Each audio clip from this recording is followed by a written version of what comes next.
Ya, ¿están viendo mi pantalla ahí? Está bien, sí, se ve. ¿Se ve? Sí, se ve. Bueno, yo no los voy a volver a ustedes, pero bueno. Entonces, hoy día, junto con el doctor Yarmuth, vamos a presentar el seminario de patología biliar benigna.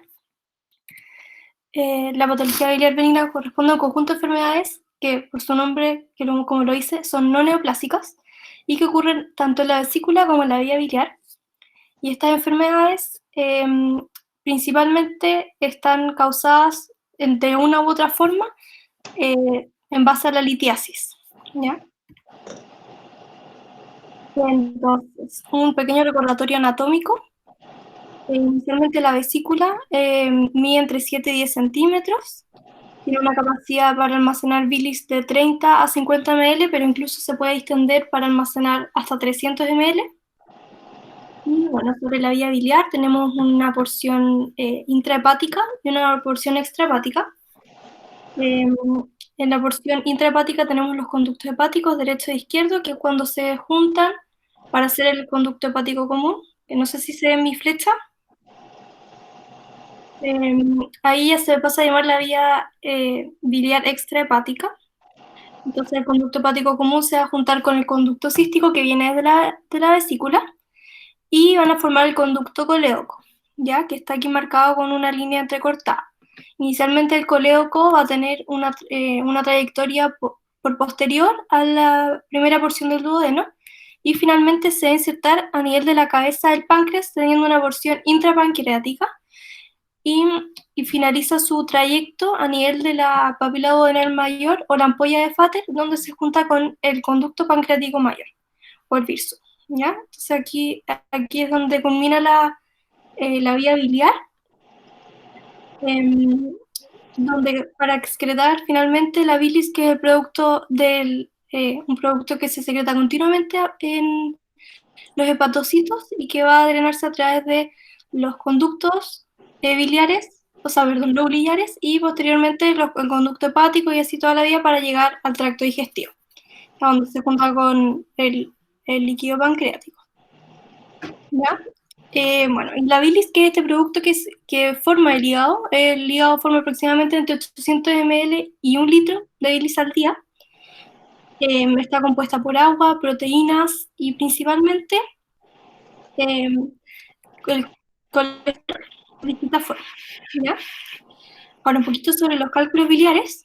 Estos son depósitos cristalizados principalmente de colesterol y o de bilirrubina, que más comúnmente se forman en la vesícula biliar, pero pueden formarse en cualquier parte de todo el árbol biliar que les estaba mostrando recién, ¿ya?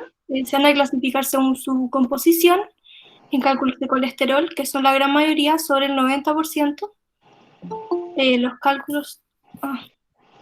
perdón, alguien está tratando de entrar.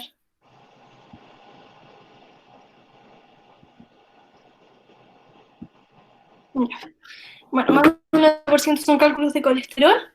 También tenemos los cálculos de bilirrubinato cálcico, que pueden ser cálculos negros o marrones. Estos son los cálculos también llamados de pigmento. Y también tenemos cálculos que son mixtos, ¿ya? Entonces, para la formación de estos cálculos, como les decía, la bilis tiene componente acuoso, proteína, mucina, bilirrubina y el colesterol, ¿ya? Y 3 de los componentes sólidos más importantes son aquí el colesterol, las sales biliares y los fosfolípidos, como se muestra en este triángulo. Los fosfolípidos están representados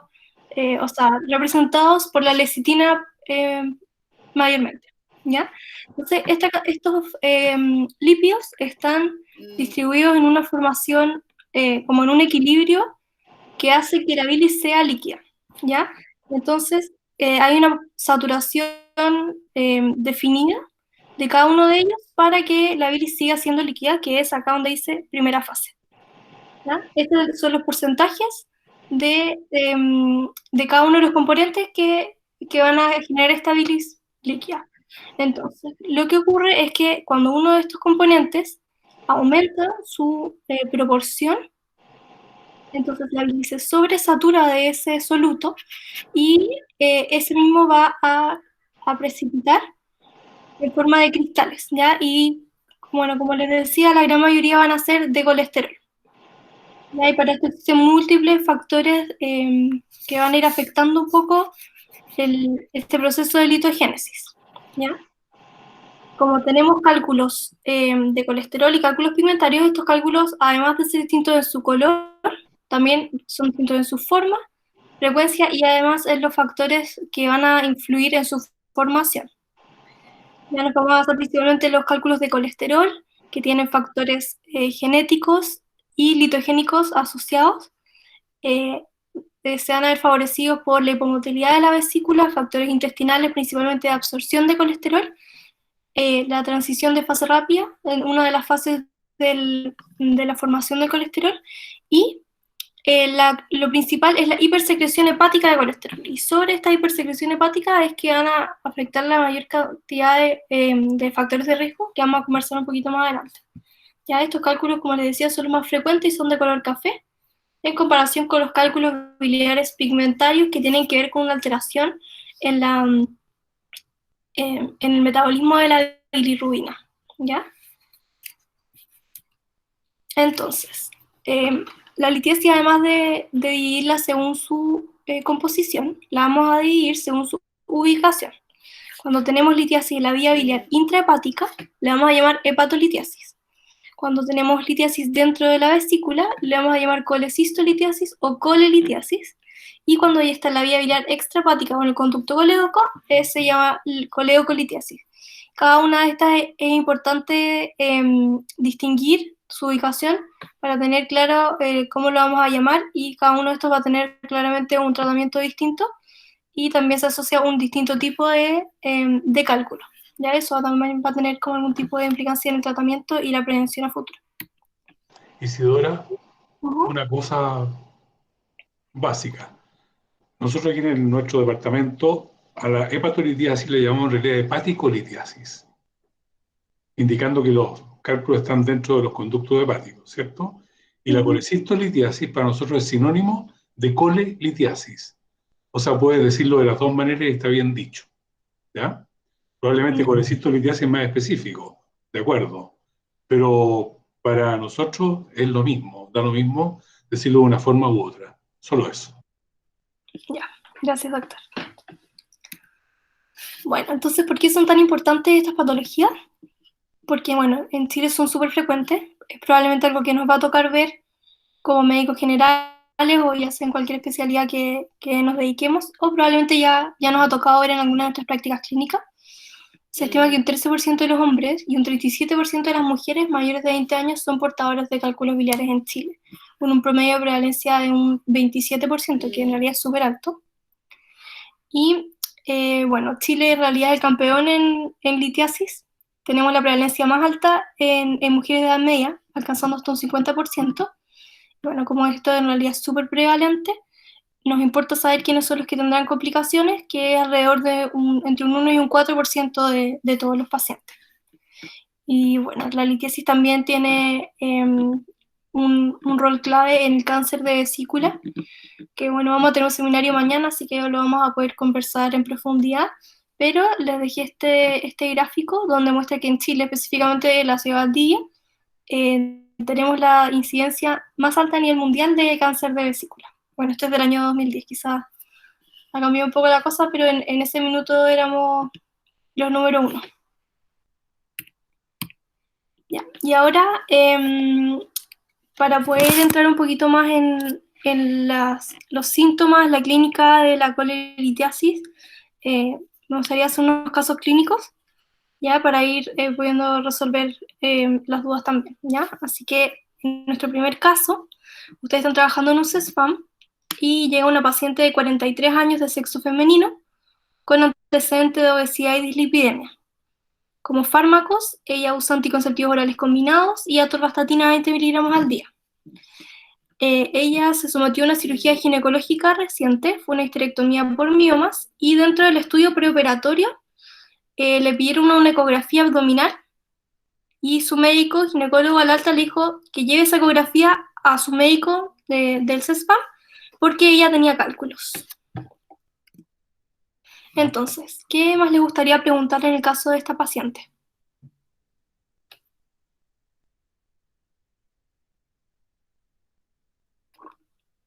Una paciente que solamente tiene el antecedente de tener cálculos. No les dice nada más. Viene porque la mandaron. Si es del sur, ¿Ya? ¿Por qué es del sur? hay mayor incidencia de colelitiasis. Ya, muy bien. Si es que es mapuche o de ascendencia mapuche. Ujú. Si es que tiene síntomas asociados a las coleritas. Ya. Eso es lo más importante que nos va a cambiar en el fondo el manejo inicial y el abordaje. ¿Ya? Si ha tenido o no tiene síntomas o solamente un hallazgo. ¿Ya? Y bueno, Arturo igual ya preguntó un poco de factores de riesgo. Y en esta paciente, ¿ustedes identifican algún factor de riesgo para colelitiasis? Es mujer. Ya, La obesidad, ya, la edad y ¿los el uso de anticonceptivos? anticonceptivos. Ya. Super, las tiene todas. Bueno, yo he preguntado por ascendencia mapuche, ¿cierto? Eso me podría ser otro factor de riesgo. Bueno, aquí les dejo una tablita con todos los factores de riesgo separados en si son modificables o no modificables. Entre los no modificables tenemos una edad avanzada, sexo femenino y los antecedentes familiares de cálculos biliares. Y los modificables tenemos factores asociados al estrógeno como embarazo, parto, anticonceptivos orales. Otros factores como obesidad, dieta alta en calorías, el sedentarismo, una pérdida rápida de peso corporal. Esto se define como sobre 1,5 kilos en una semana. ¿Ya? Hipertrigliceridemia, síndrome metabólico, estasis de la vesícula y otras patologías como enfermedad de Crohn, en caso de que se haya hecho una resección ileal y la cirrosis hepática. ¿Ya? Y otra forma de agrupar los factores de riesgo es según la parte fisiopatológica. ¿Ya? Tenemos factores asociados al síndrome metabólico, factores asociados a la dieta, asociados a la hipomotilidad vesicular y otros que aumentan la circulación de la bilirrubina y fármacos. Ya no se los voy a leer todos porque bueno, les voy a mandar después este PowerPoint, ¿ya? Entonces, bueno, Una duda con respecto a esto, con los factores de riesgo, el aumento del LDL de por sí también es un factor de riesgo. mira, en general está escrito dislipidemia y en otros lugares encontré como especificado hipertrigliceridemia y aumento del HDL. No sé si el doctor me podría responder esa pregunta. Si es que el LDL por separado es un factor de riesgo. Que yo sepa no. Que yo sepa no. Pero me llama la atención que no tienes puesto ahí lo de mapuche que citó alguno de tus compañeros. Sí. ¿Ya? Sí, eso lo iba a decir.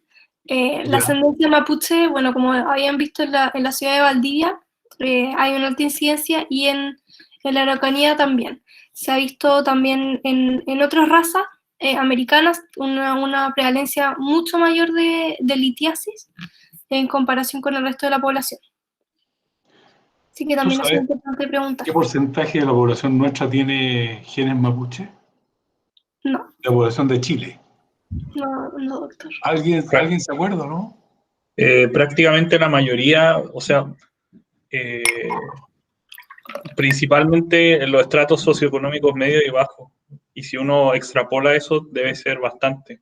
Así, claro, haciendo la salvedad de que está como ha existido mestizaje, debe ser más del 50%. Exactamente, sobre el 50% de los genes que hay en Chile, de toda la gente que tiene apellidos españoles o apellidos, digamos, castizos, son genes mapuche. Más de la mitad de nosotros tenemos genes mapuche. Solamente aquellos de ustedes que tienen los dos apellidos europeos de otras partes que no sean españoles, puede ser que sean puros.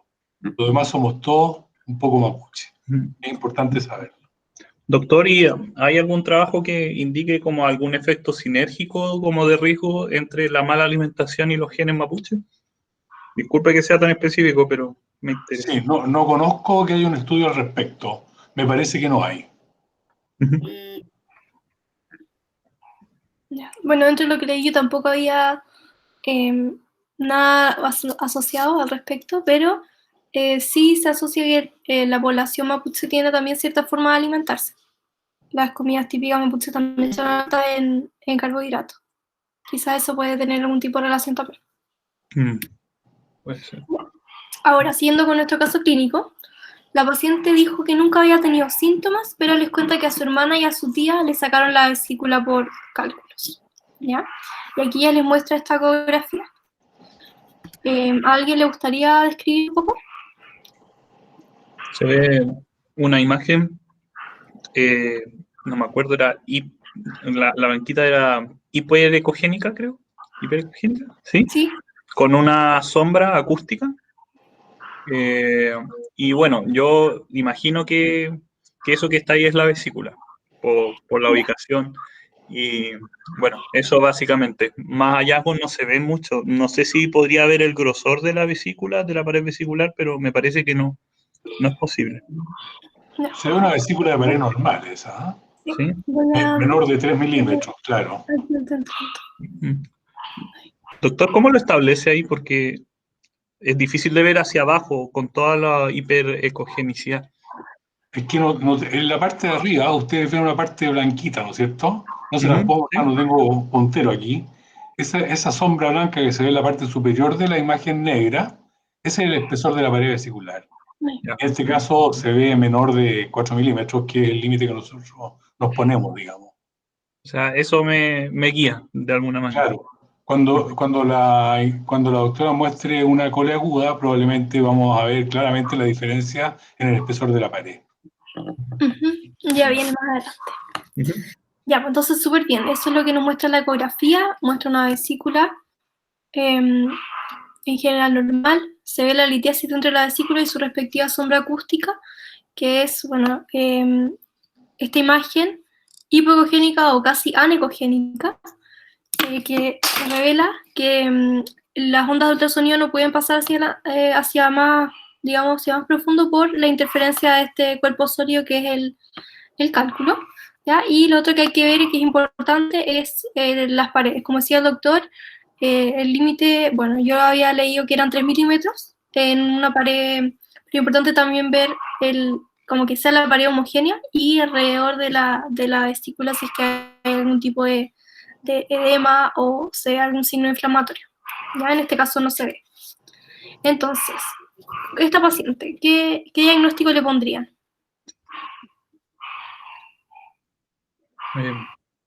Una colelitiasis. ¿Y algún apellido? No, está bien. Ya, colelitiasis es una paciente asintomática. Sí. No. Entonces, en este caso, con esta señora que les lleva al CESFAM, ¿cuál es el manejo? ¿Qué harían ustedes? Está indicado el retiro de la vesícula biliar. Ya. Como por norma. La ingresaríamos al GES Perfecto. de patología biliar en este caso, claro, de colecistectomía preventiva. El GES es, como tú dices, Lucas, de colecistectomía preventiva en adultos entre 35 y 49 años. En realidad es una ventana de edad no muy amplia, ¿ya? Y este GES lo que nos garantiza es una confirmación diagnóstica dentro de 30 días desde la sospecha. Esa confirmación está hecha mediante una ecografía abdominal. Y el tratamiento, que es la colecistectomía, debe ser realizado dentro de 30 días desde la confirmación. En este caso, nuestra paciente ya tenía la confirmación diagnóstica porque ya traía la ecografía, ¿ya? Y es importante recalcar que la IAGES sugiere una ecografía selectiva solamente en pacientes sintomáticos y en mujeres con factores de riesgo, que son estos 4 que están descritos: la multipalidad, el IMC sobre 25, nivel educacional menor a 8 años y ascendencia mapuche.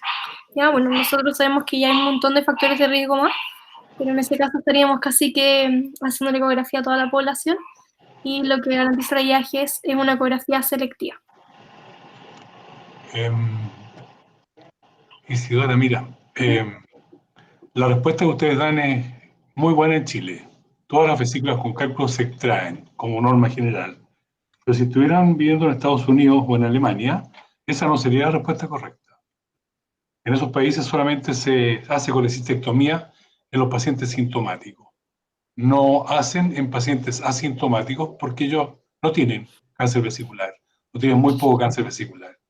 Esa es la razón por la cual nosotros aquí la indicamos a todo el mundo que tiene cálculo en la vesícula. ¿Ya? Ahora una pregunta interesante es saber si este auge que ya tiene como 14 años, ¿no es cierto?, en Chile, un poco más parece, ha logrado disminuir la incidencia, la prevalencia de cáncer vesicular o no. ¿Conoce la respuesta? Como en el Yo vi un apunte da a estudio, entender como que no. sí, yo vi un estudio que no había disminuido significativamente el riesgo de cáncer de vesícula. Exactamente, aumentó la cantidad de colecistectomía, hoy día supera casi el doble que hace 20 años, pero hay un estudio bien interesante del doctor David Zavala, que él nació, digamos, en la región de Temuco y después se migró a Santiago, ha investigado mucho al respecto de cáncer de Zavala y logra establecer, sin certeza absoluta, que este programa no ha logrado demostrar que disminuya la incidencia de cáncer vesicular, porque esa incidencia ya venía disminuyendo antes de la instalación de la UG y ha seguido disminuyendo. Pero no, él piensa que no es atribuible a esto, ¿ya? Creo que se los puse yo en el apunte, esa bibliografía, Sí. si la quieren consultar. Es una publicación muy reciente de la revista chilena de cirugía. A lo mejor falta tiempo para demostrarlo, pero no se ha logrado demostrar todavía. Puede ser, doctor, que quizá se están haciendo también más diagnósticos Claro, paralelos, se están operando más precozmente los pacientes, de todas maneras. que eso afecte el número. A mí me Sí, quedó como la duda de cómo uno diferencia como el cálculo vesicular de un pólipo vesicular, porque el pólipo no estaría dentro del GES.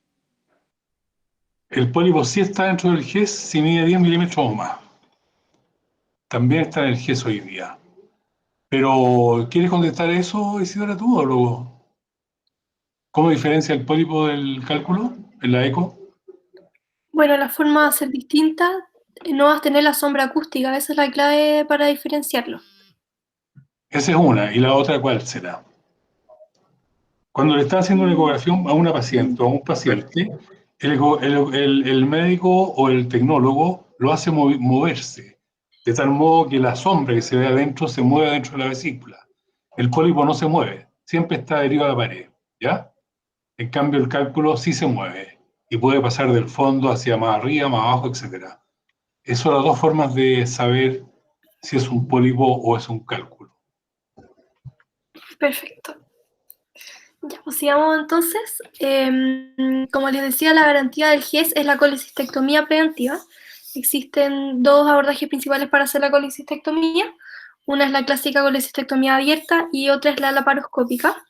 Ahora, la cirugía de elección es la cirugía por vía laparoscópica, dado que ha mostrado tener menos complicaciones globales, menor tiempo de hospitalización, menor dolor, mejor resultado estético.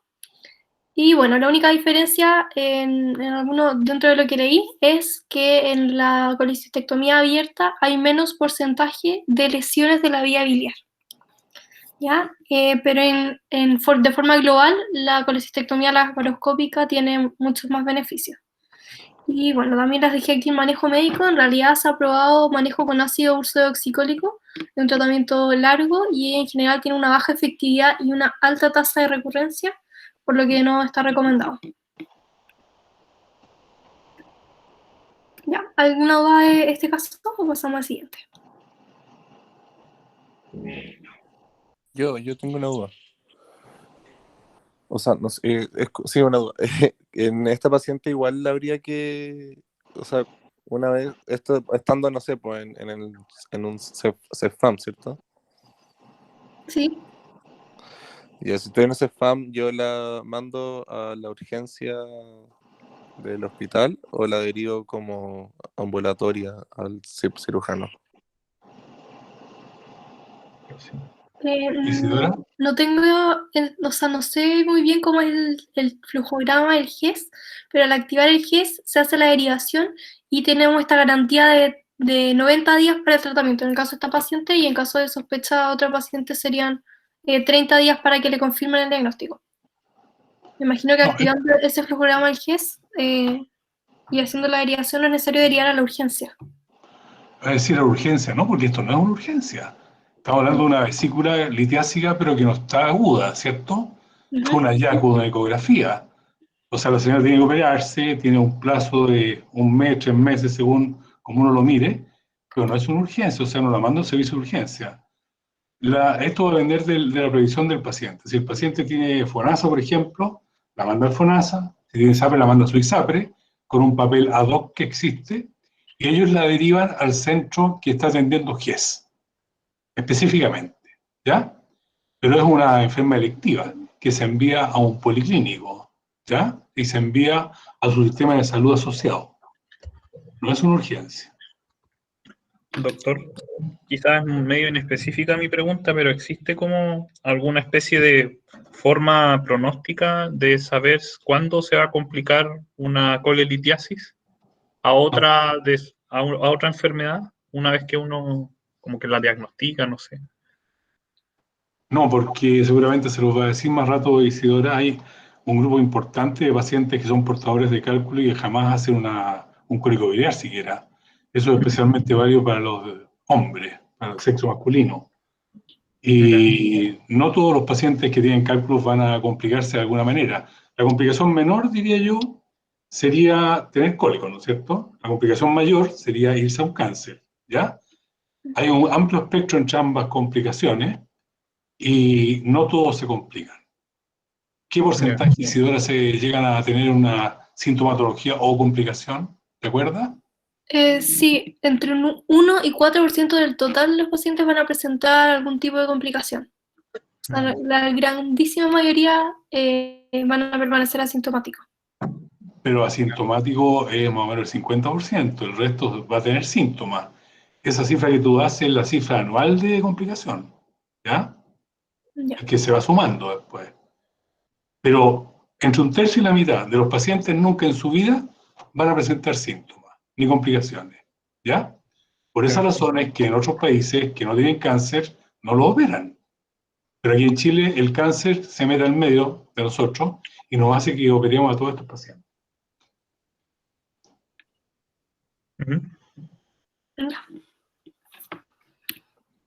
Bueno, pasamos entonces a nuestro caso 2. Esta vez no estamos en un CESFAM, estamos en el SAPU.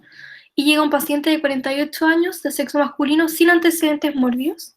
Y consulta por un cuadro de dolor en el hipocondrio derecho de 30 minutos de evolución. Cuando ustedes lo van a ver, está con la mano ahí puesta como en la imagen. ¿Ya? ¿Qué más les gustaría saber sobre este caso? La semiología del dolor, si es cólico o no. Perfecto, el dolor. ¿Ya? Agotar el síntoma del dolor. ¿Alguna otra cosa? Nos interesa como preguntarle si está con fiebre o no, y bueno, medirla por supuesto, si tiene ictericia o no, coluria, como eso principalmente como el anamnesis. Y Ya. si el dolor se ve con un analgésico. ¿Ya? Claro. También Con preguntarle si es la antipasmódico. primera vez que le pasa, ¿Ya? ¿Se ha tenido algún episodio previo? si es que se desencadena con algo, ¿no? Con alguna comida o algo así. Ya. Síntomas asociados, neurovegetativos, todos puede ser también por la ubicación. Igual tendría que pensar en el pulmón, por más evidente que sea quizás la colelitiasis. Perfecto. Importante que, a pesar de que estamos en el seminario de litiasis, hay otros diagnósticos diferenciales que tenemos que considerar siempre. ¿Ya? Bueno, entonces este paciente les cuenta que estaba en un asado con sus amigos cuando le empezó el dolor. La intensidad de la escala verbal simple dice que hasta un 5 de 10 y que se irradia un poco hacia el dorso. Dice que ha tenido náuseas pero no ha vomitado y que le había pasado 2 veces previamente. Uno de los episodios fue autolimitado y el otro se dio con Viadil. ¿Ya? Entonces, entre sus signos vitales al ingreso, está con una frecuencia cardíaca de 90, presión arterial de 144,82, saturando 98%, y estaba febril. Ya, el examen físico ustedes pesquisan que tiene sobrepeso, está con una fase álgica, pero bien hidratado, bien perfundido, y el examen abdominal está blando, depresible, doloroso en el epigastrio y en el hipocondrio derecho, y el signo de Murphy está negativo. Ya, ustedes no logran palpar la vesícula, ni otras masas, ni resistencia muscular, ni ningún otro signo de irritación peritoneal. ¿Ya? ¿Alguno conoce el signo de Murphy? Sí, es como se hace como una palpación profunda, mientras, no, lo dije en desorden. Se le pide al paciente que, recostado al menos, inspire profundamente y mientras está haciendo eso, se le hace como una especie de palpación profunda en el hipocondrio derecho. Y si duele, es positivo. Ya, puede ser el signo de Murphy, pero no solamente si es que duele, sino que como que esa inspiración se ve como que se corta por el dolor. ¿Ya? No es solamente Tope inspiratorio. para la palpación. Sí, tienes razón. Claro. Es importante eso porque en este caso el paciente sí tenía dolor a la palpación, pero tenía el signo de Murphy negativo. ¿Ya? Entonces aquí es la ubicación donde se hace el signo de Murphy, que es bajo el reborde costal en el hipocondrio derecho. ¿Ya? Y bueno, con estos antecedentes, solamente con la clínica y su examen físico, ¿cuál sería hasta ahora su hipótesis diagnóstica? ¿Un cólico biliar? Ya. ¿Por qué no una colecistitis aguda? Pasa porque no tiene fiebre y el Morphy está negativo. Y no se palpa la vesícula, ¿cierto? Un paciente que no tiene fiebre, que tiene solo dolor y no se palpa la vesícula biliar, es un cólico biliar, ¿ya? A menos que la ecografía muestre algo distinto. Pero clínicamente es la ausencia de fiebre y la ausencia de palpación vesicular y o de resistencia muscular lo que nos hace distinguir este cólico biliar de una colecistitis aguda. Ya. Y además, la duración del dolor. El paciente lleva 30 minutos con dolor. Y tú donde se También es importante. el asado, digamos. Ya, entonces en este caso sí, yo estoy de acuerdo en que el cuadro clínico clásico de un cólico biliar. ¿Ya? ¿Y cuál sería su conducta en el SAPU? Analgesia primero. ¿Ya? Sí. ¿Algún tipo especial de analgesia? ¿Algo que pueda tener algún resultado un poquito mejor para el dolor de este paciente? Antispasmódico. Eso, los antiespasmódicos, y es clave que sea vía endovenosa porque el paciente estaba con náuseas. ¿Ya? El manejo sintomático inicialmente. ¿Y hay algo más? Hay que hacerle una ecografía. Súper. ¿Por qué no opioide? Alguien puso ahí no opioide. Sí. Ya es que yo no puedo ver el chat. Eso es porque No, disminuye la motilidad vesicular. Sí, eso. Y da náuseas también, náuseas y vómitos. Se podría deshidratar así. Además produce una contracción del esfínter de Oddi, el opioide, ¿ya? Entonces podría complotar para que este cuadro doloroso no pasara. Entonces no usamos opioides, usamos lo que ustedes dijeron, o un antiinflamatorio, ¿cierto? No esteroidal. Los AINES son los analgésicos de elección, junto a las antiespasmódicos. Exacto. Entonces tenemos antiespasmódicos, analgésicos, y bueno, aquí podemos aprovechar de hacer un poquito de educación para evitar las recurrencias en este paciente que encontramos que tenía sobrepeso, que estaba en un asado comiendo, bueno, alimentación con alta en grasa. Entonces, como ya tenemos el antecedente de que este paciente probablemente tenga cálculo y esté teniendo un cólico biliar, es clave la educación y decirle al paciente que fomentar los cambios de estilo de vida y los factores de riesgo modificables, evitar el consumo de grasas, y por otro lado está la parte de activar el GES para que te hagan el diagnóstico. ¿Ya? Acá les dejé otra ecografía donde se puede ver un cálculo, no es de este paciente porque, bueno, y se ve la sombra acústica, ¿ya? No siempre los cálculos son así grandes y únicos, como en esta ecografía o en la primera que les mostré, sino que también puede haber microlítesis, que es un poquito más pequeña, pero también tiene su sombra acústica. Tengo una pregunta acá. ¿Sí? En el caso de estar en un SAPU y que no tengamos, por ejemplo, el recurso de una ecografía o un ecografista como confiable para tener estos como hallazgos en la ecografía, sería beneficioso derivarlo como a un centro de mayor complejidad, o hay que hacerle exámenes primero para ver los criterios de Tokio, o esperar analgesia? ¿Cómo ahí como tengo duda como para actuar en una colecistitis aguda sin tener como el hallazgo mecanológico? Este es un cólico biliar, no es una colestitis aguda, ¿cierto? Esa es la sospecha clínica. Hay que hacer la ecografía de dos maneras. Puede hacérsela ahí, o derivarlo a un hospital, o a una radiología privada, que sea donde quieras, pero lo que hay que hacer es una ecografía, ¿ya? Si no se la puede hacer en ese centro en que lo está atendiendo, tiene que derivarlo a un centro de mayor complejidad. Pero eso es lo que sigue. Y el GES lo activamos una vez que tenemos la ecografía. No lo activamos con un cólico biliar, porque puede ser un cono irritable o cualquier otra cosa, ¿ya? Claro, pero mi pregunta es la siguiente, como con el solo hecho de que el paciente no tenga fiebre y que tampoco tenga morfis positivo, ya descarto completamente la coli aguda. O sea, la descartas clínicamente. Claro. Pero hay pacientes que se presentan como tú dices y en la ecografía aparece una pared de 8 milímetros. ¿Mm? Claro, y en ese caso sería mejor derivarlo a un centro donde tenga ecografía. Claro, siempre hay que hacer una ecografía, siempre.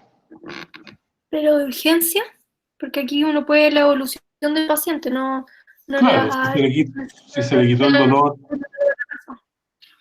dolor, y estamos asados, le dice el lunes vaya al hospital que le haga una ecografía, ¿cierto?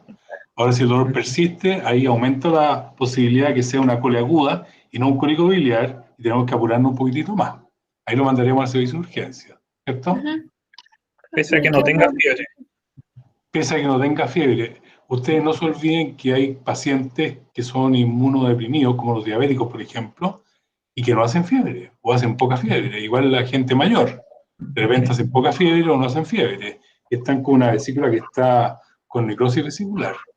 Entonces, la fiebre, la existencia o no de fiebre, es válida, pero no es patognomónica. O sea, es más patognomónico el que se da el dolor, por así decirlo.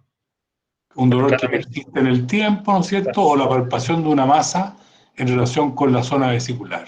Claro. Haciendo esa salvedad, podríamos decir que el cólico biliar no es una urgencia.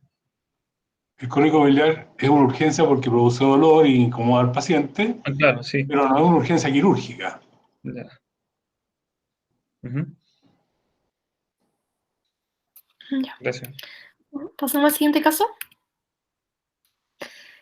Bueno, en este caso estamos en el servicio de urgencia y llega una paciente de 52 años de sexo femenino con antecedente de resistencia a la insulina y dislipidemia, sin cirugías, usuaria de terapia de reemplazo hormonal sin otros fármacos. ¿Ya? No está usando nada para su dislipidemia en resistencia a la insulina.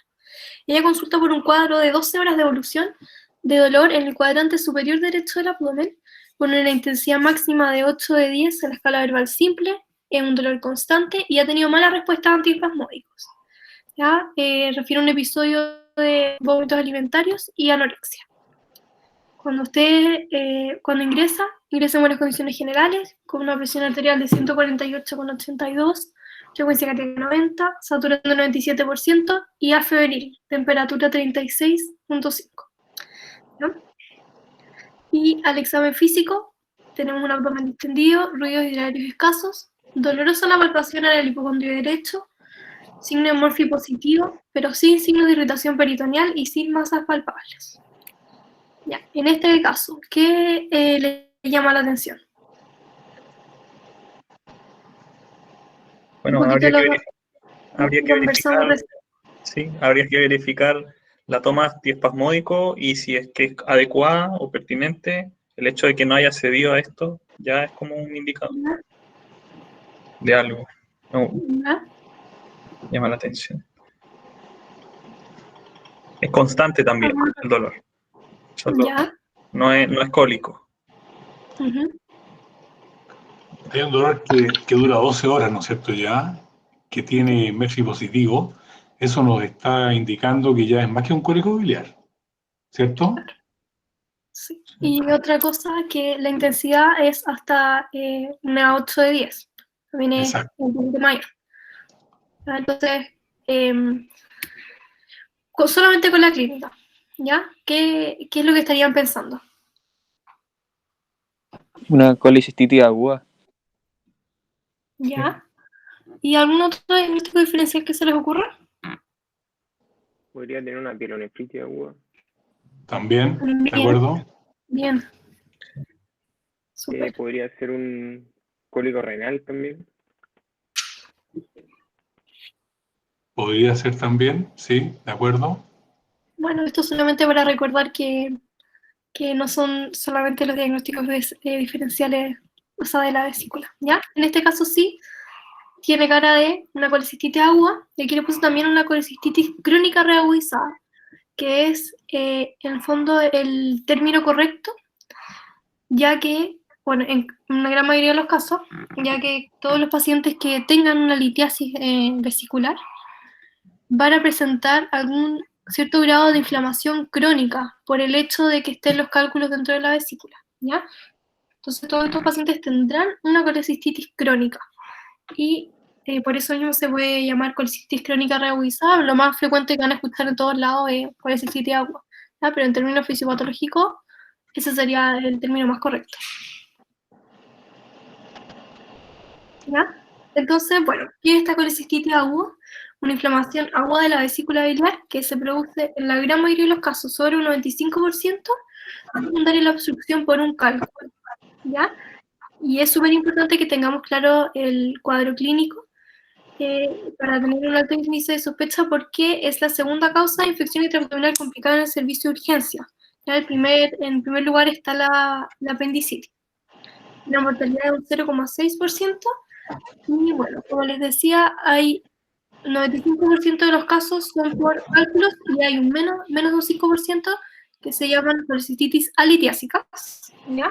Existen otros factores de riesgo como la nutrición parenteral total, un trauma reciente, la cirugía, shock, quemadura, sepsis o algunas otras enfermedades críticas que van a ser como factores de riesgo para una colecistitis aguda, ¿ya? Pero en el fondo estos son súper poco frecuentes y nos vamos a encontrar en un setting de pacientes como complicados, como en unidad de paciente crítico por lo menos.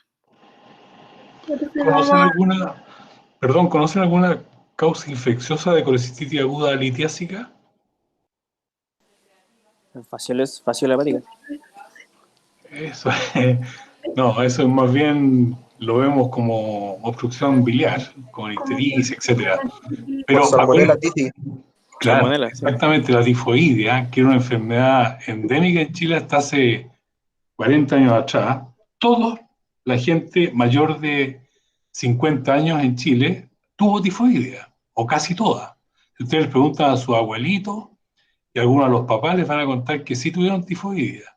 Nosotros en Santiago comíamos todas las lechugas que se regaban con el sajón de la Guada en el sector de ese lugar, y era todo regado con agua servida. Entonces todos teníamos tifoidea.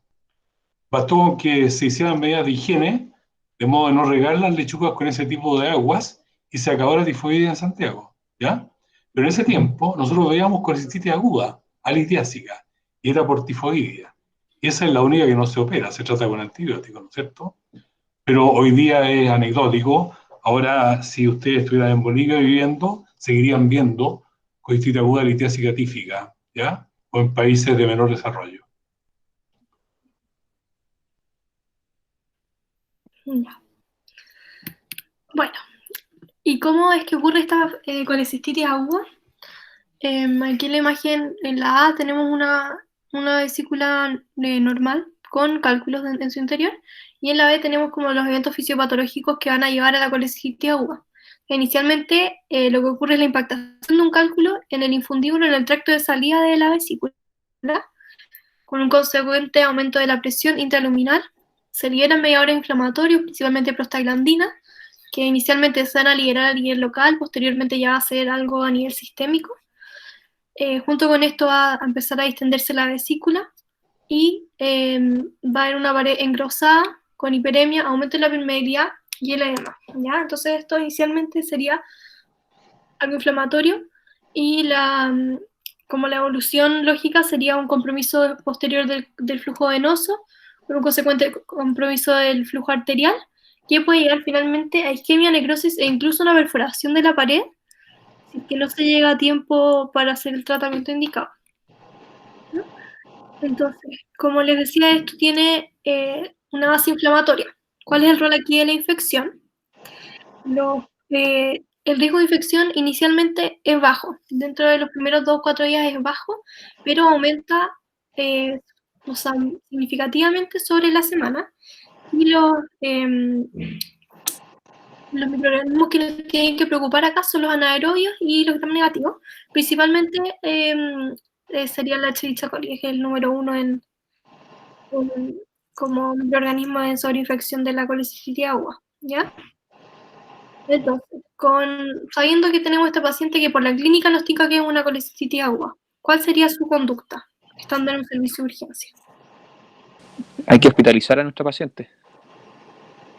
¿Ya? Solamente ya la vieron en el box. No, no le piden examen, nada. Bueno, analgesia primero. ¿Ya? O sea, hay que confirmar el diagnóstico y evaluar la gravedad con exámenes. Ya. ¿Y qué exámenes les pedirían? Creatinina, pruebas de coagulación, hemograma, pensando en que si es que es muy grave, como decía Lucas, habría que operar igual. Entonces, los exámenes de alguna manera preoperatorios, pero no solo eso, son como algo que tendría que yo pensar. ¿Ya? ¿Y algo más? ¿Una imagen quizá? También una eco. Una ecografía pedirías tú, ¿ya? Ya. Tiene la eco hecha, por supuesto. Ahí está. Claro. Entonces, bueno, dentro de los exámenes que pidieron, un hemograma que muestra una hemoglobina de 12.9, destaca leucocitos de 14.300 con 80% segmentado, y plaquetas de 163.000, una PCR de 65, está elevada, y el resto de los exámenes están en general todos normales, menos el colesterol total que está elevado, está en 320, ¿ya? Eso dentro de los exámenes de sangre. Y en nuestra ecografía, ¿a alguien le gustaría escribir qué?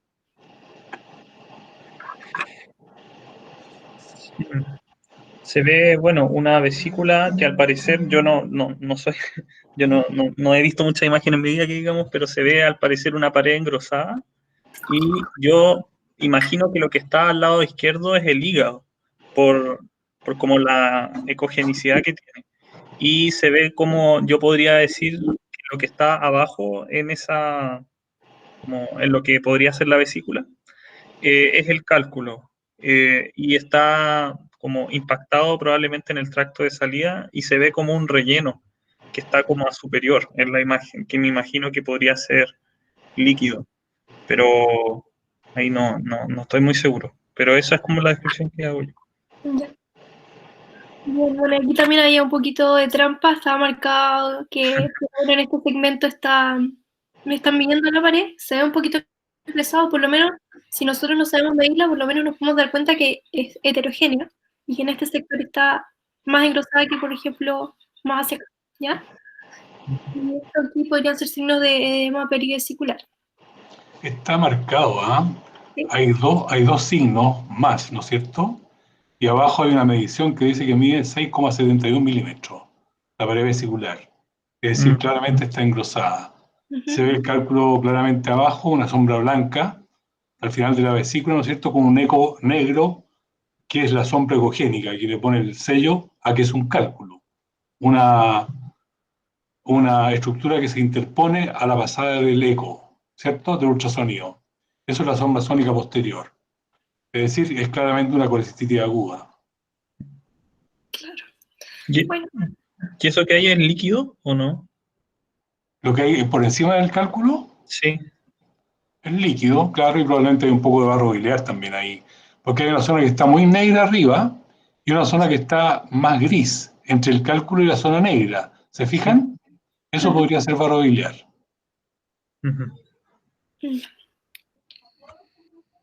bueno, entonces, ahora sí tenemos nuestro diagnóstico definitivo.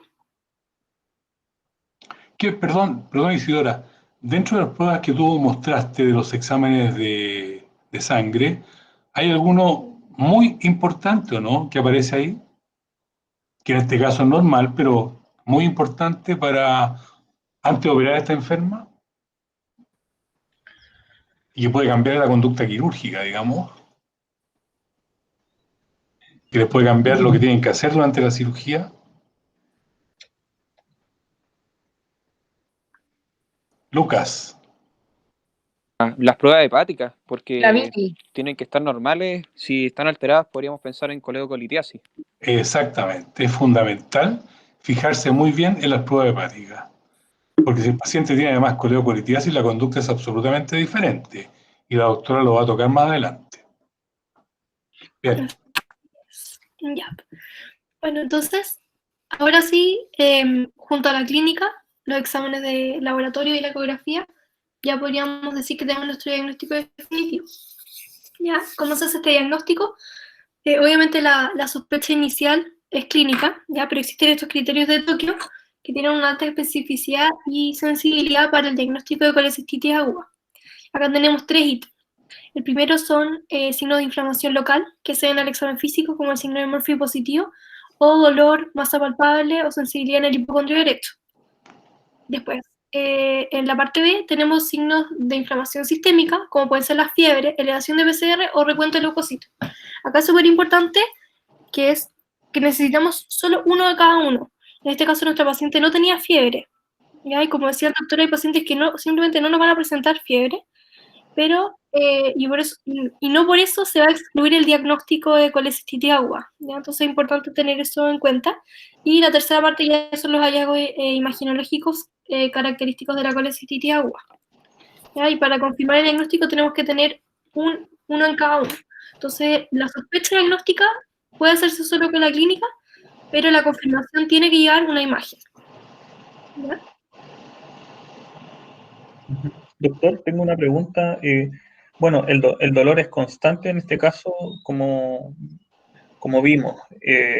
Dos en realidad. Una, la colecistitis aguda, ¿siempre el dolor es constante? Y mi otra pregunta es si esto siempre viene asociado a como intolerancia a las comidas.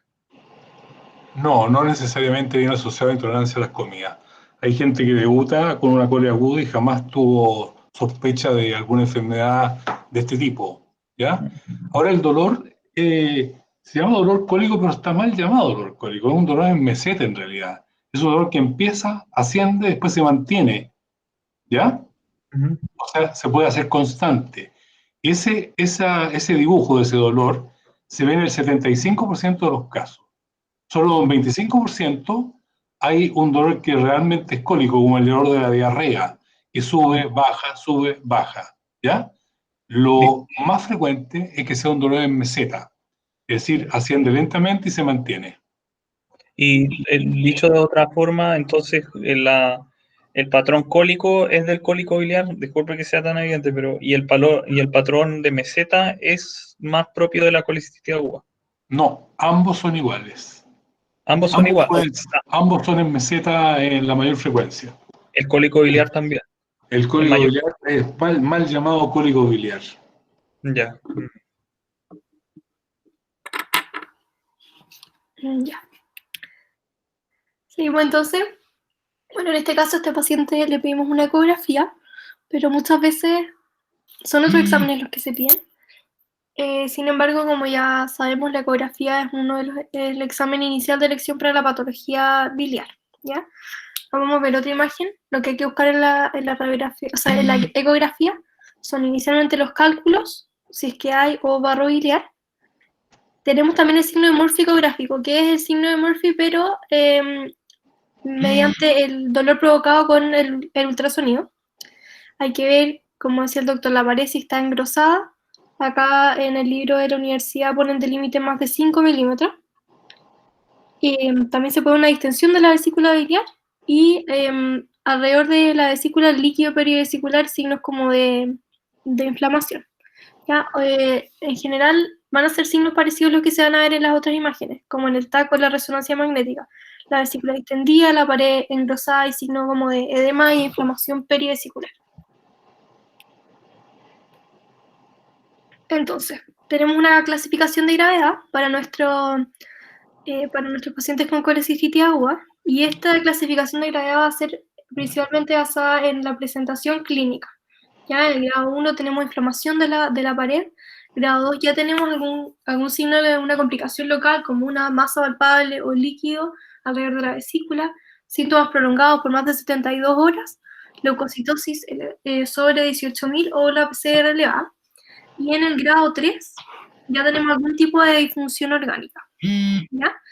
Esta clasificación de gravedad en realidad es como que nos orienta un poco hacia la urgencia del manejo. ¿Ya?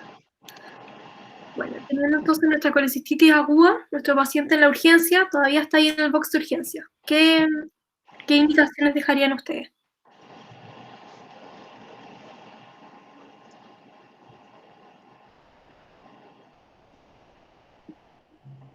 Hospitalizarlo.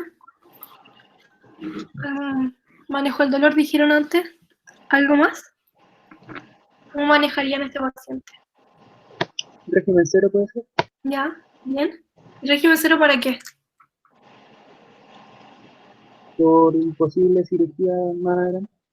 Ya, eso. Estaba con náuseas también. ¿Y qué cirugía sería? Una colecistectomía laparoscópica.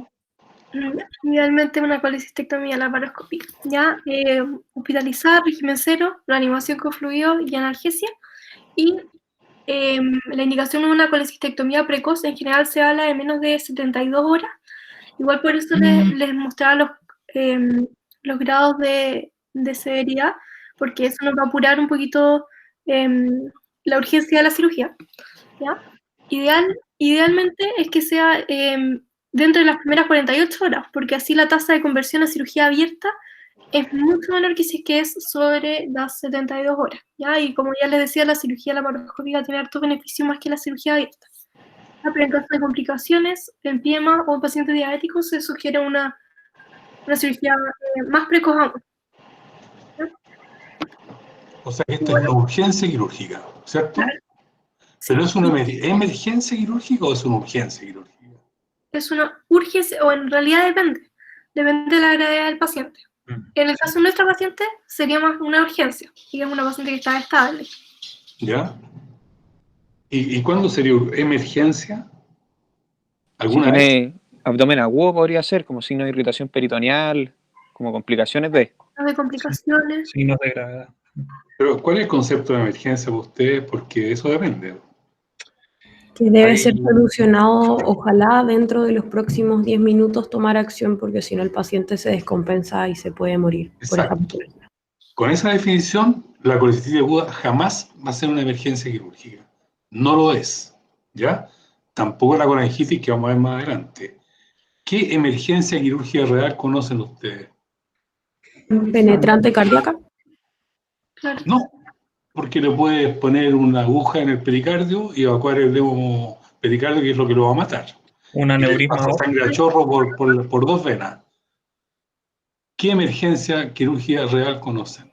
Un aneurisma aórtico abdominal roto. Sí, roto. Lo pueden manejar igual. Peritonitis. Tampoco.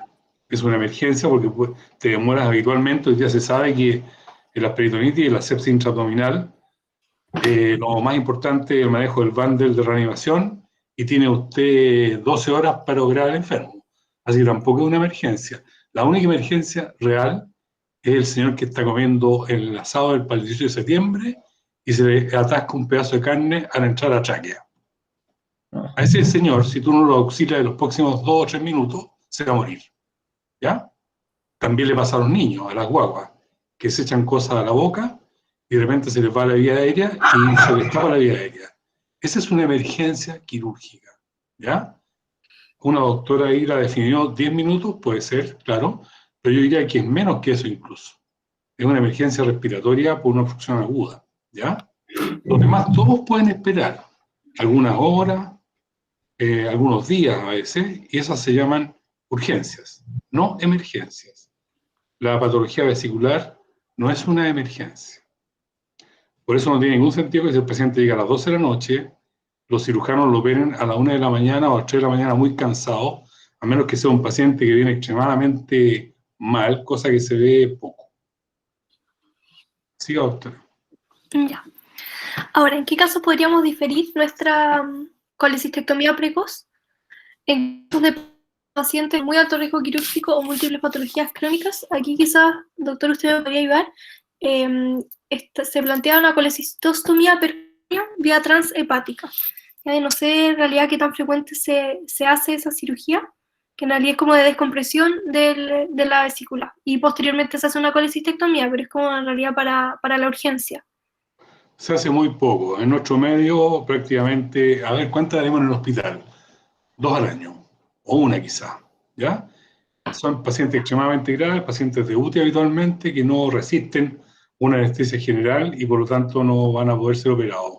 En ese caso uno puede contemporizar desobstruyendo esa vesícula con un tubo que le mete adentro. El problema es que no sabe qué grado de necrosis tiene esa pared vesicular.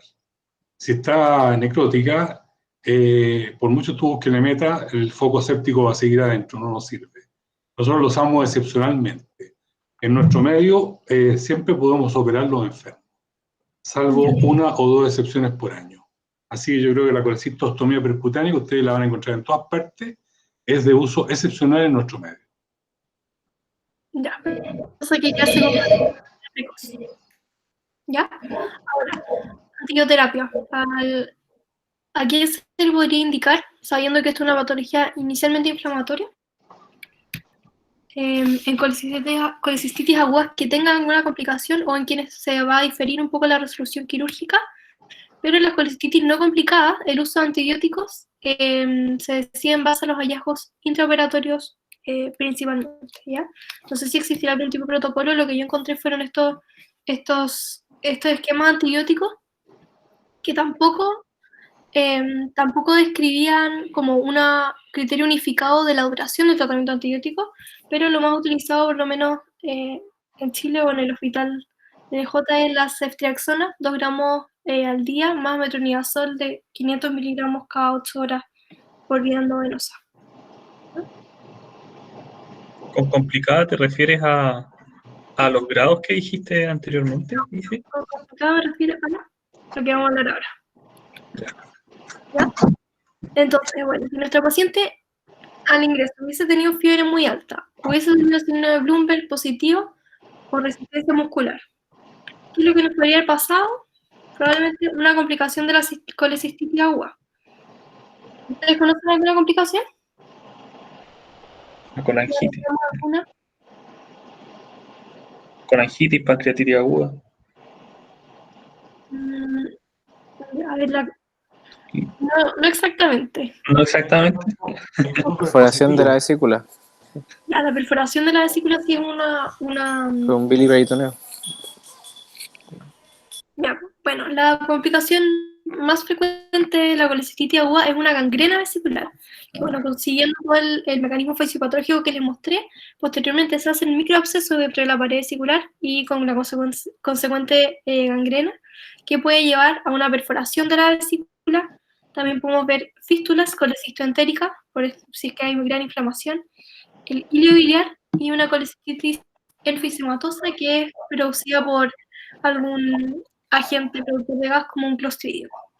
¿Ya? En caso de colecistitis complicadas, perforadas, en esos casos sí o sí deberíamos incluir tratamiento antibiótico. ¿Algo más sobre este caso o colecistitis o pasamos a la siguiente? En colecistitis aguda, como no complicada, ¿hay resistencia muscular en el cuadrante superior derecho o no? Puede haberla. Puede haber, pero lo más característico es el dolor, más que resistencia muscular localizada.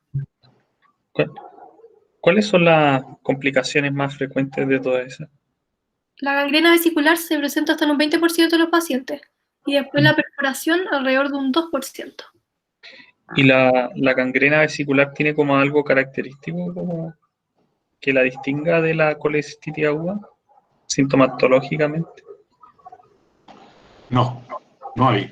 Lo que pasa es que la vemos mucho más en pacientes diabéticos. Pacientes diabéticos en general maltratados. Cuando uno ve a un paciente diabético que tiene una cola aguda, tiene que sospechar que puede hacer una gangrena, y en ese caso uno apura un poco la cirugía, sin transformarla en emergencia, pero lo opera un poco antes. ojalá dentro de las 12 horas de llegado, ¿ya? Pero no hay sintomatología específica que te diga este paciente tiene gangrena vesicular. Es como de sospecha. Claro. Y la perforación es por los signos de irritación peritoneal, me imagino, ¿no? Claro, el Bloomberg positivo cambia el cuadro, un cuadro de peritonitis, el que estás viendo ahí, y eso es bien infrecuente. 2%, dijo la doctora, debe andar por ahí. Es muy infrecuente. Ahora pasamos a nuestro cuarto caso. Un paciente también de servicio de urgencia, sexo masculino de 60 años, hipertenso, diabético y con tabaquismo activo. Como antecedentes quirúrgicos tuvo una apendicectomía abierta a los 12 años, es usuario de metformina, losartán y omeprazol, y presenta un cuadro de 6 días de evolución, caracterizado por dolor en el epigastrio y en hipocondrio derecho, irradiado al dorso y que en intensidad ha variado hasta 6 de 10. ¿Ya? Además refiere que durante estos días ha tenido náuseas, vómitos, vitioso escaso y pirosis. Ustedes preguntaron un par de cosas más y el interrogatorio dirigido dice que cambió un poco la coloración de las deposiciones hace unos días, pero no ha tenido ni coluria ni prurito. ¿Ya? ¿Le gustaría saber algo más de esta historia? ¿Le gustaría quizás pedir algún examen? Si ha tenido fiebre o no. ¿Ya? No, no ha tenido fiebre. Ese cambio de coloración, ¿a qué se refiere? Dice que son más claras. Eso es como Eso hipocolia. se llama acolia, hipocolia, claro. Hipocolia. No Sería era interesante saber si ha tenido cuadros similares de tipo vesicular, ¿cierto? Si tiene un pasado biliar o no. Sí, una buena pregunta. Ya. Ahora, a su ingreso, está con una presión arterial de 155,92, frecuencia cardíaca 75, saturación de 98% y está afebril. ¿Ya? El examen físico ustedes pueden ver que tiene ictericia en escleras y mucosa, un abdomen blando depresible con ruidos hidroaéreos presentes y presenta dolor a la palpación en el epigastrio e hipocondrio derecho, sin signo de irritación peritoneal. ¿Ya? Al final se parece harto a como otro de los casos previos, pero hay una cosa que es distintiva, que es la ictericia. En este caso, ¿le venían de algún examen? Prueba hepática. Sí. ¿Ya? Una eco. Una colangioresonancia. Ya. ¿Una eco o una colangioresonancia? Ambas. Ya, bueno, ahí lo vamos a conversar. Entonces, le vieron exámenes. Dentro de lo que destaca, una bilirrubina total de 4, con predominio de bilirrubina de hematosa alcalina elevada de 158, GGT 518 y GOT y GPT dentro de rango. Entonces tenemos un patrón colestásico. Pero tenemos función renal, electrolitos plasmáticos normales y también se muestran enzimas pancreáticas levemente elevadas. Ahora, junto con estos exámenes, ¿qué les llama la atención?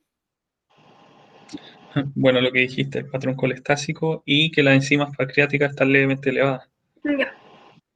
Que no hay una... A ver, sí, eso, sí. Ya. Ya, bueno, entonces, importante aquí recordarles que cuando tenemos una bilirrubina ya por sobre 2, empieza a haber ictericia clínica, ¿ya? Y bueno, aquí había hablado de ecografía, le pidieron una ecografía que decía que tenía un hígado normal, colelitiasis sin signo inflamatorio, dilatación de la vía biliar extraintrahepática, colitiasis pero sin un factor obstructivo evidente. O sea, la vía biliar estaba dilatada, pero no se veía bien que la estaba obstruyendo. ¿Ya? Y recordar que una dilatación de la vía biliar se considera sobre 6 milímetros en pacientes que tienen vesícula y sobre 8 a 10 milímetros en pacientes con una colecistectomía previa. ¿Ya? Entonces, hasta ahora, ¿qué podrían decir que tiene este paciente? Coledocolitiasis. Exacto. Ya. Pero quizás algo como más amplio, porque en realidad no sabemos bien qué está Una obstrucción de la vía biliar. Una dilatación de la biblia. obstructiva, quizás. Dentro de las causas está una coledocolitiasis. ¿Ya? Pero ahora, Tiene asociada una colelitiasis sí. a una coledocolitiasis, ¿cierto? Hay cálculo en la vesícula y en el colédoco, ¿o no? Sí. Ya.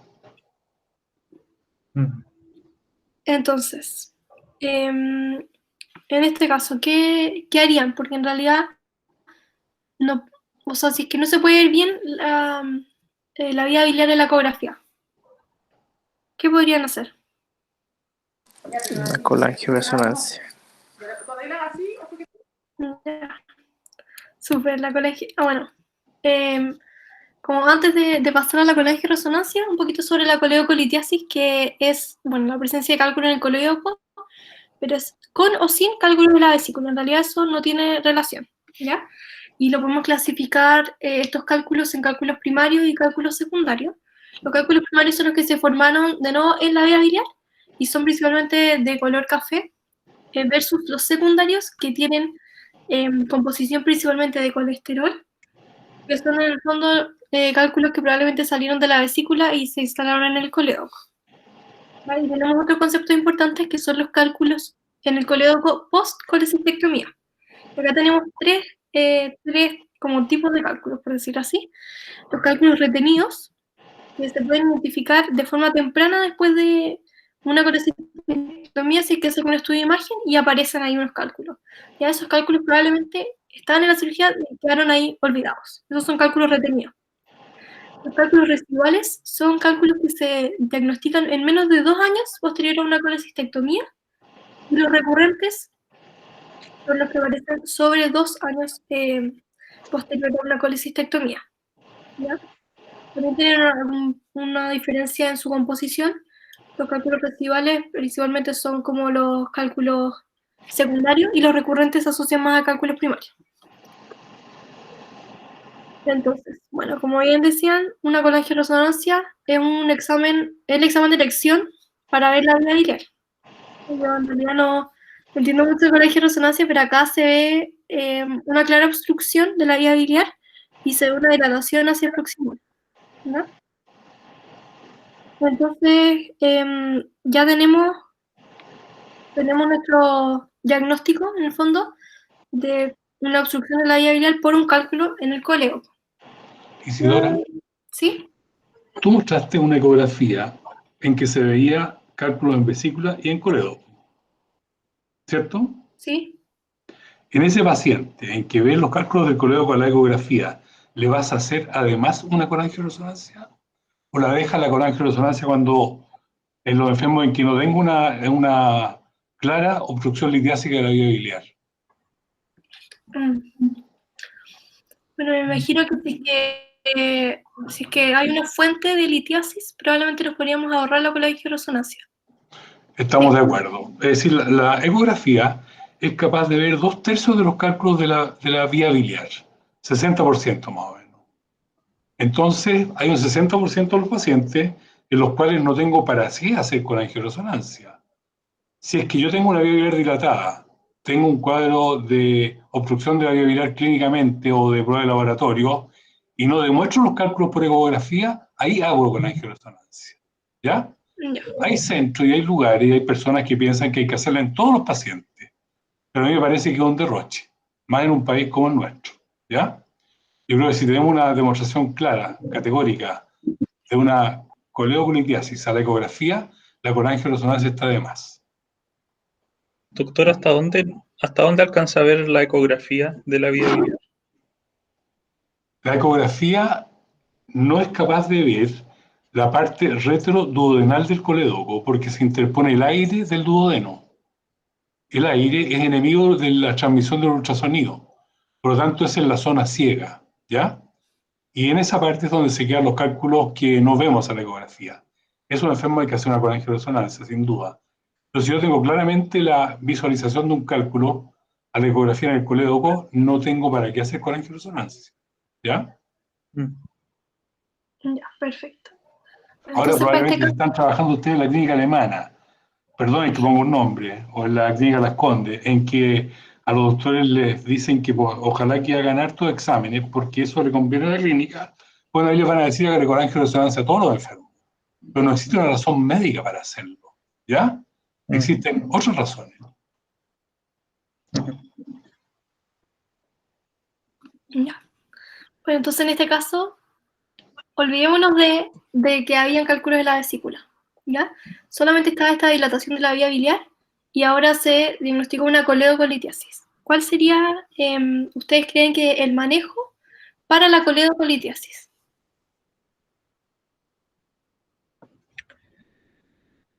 ERCP. Ya, perfecto. El ERCP es la colangiopancreatografía retrógrada endoscópica, que consiste ingresa este duodenoscopio, ¿ya? Por la primera porción del duodeno, llega hasta la segunda porción del duodeno. Esto es una técnica endoscópica y imagenológica. ¿Ya? Se inyecta contraste hacia la vía biliar y en caso de haber algún tipo de obstrucción,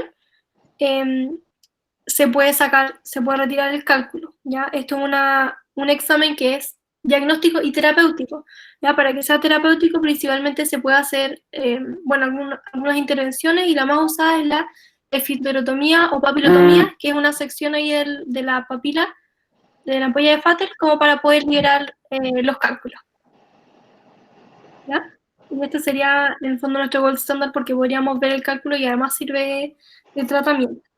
Ahora, en el caso de si es que hubiera tenido además la colelitiasis, también tendría indicación de la colecistectomía. Bueno, existen otras alternativas al ERCP para el manejo de la coledocolitiasis, como abordajes laparoscópicos o cirugía abierta, prótesis o extracción de los cálculos por sonda T, pero en realidad ahora el gold standard y lo que más se usa es ERCP. A ver, es cierto, existen todas estas alternativas de abordaje. La cirugía abierta, antigua, ¿no es cierto? Con sonda T, etcétera, etcétera, etcétera.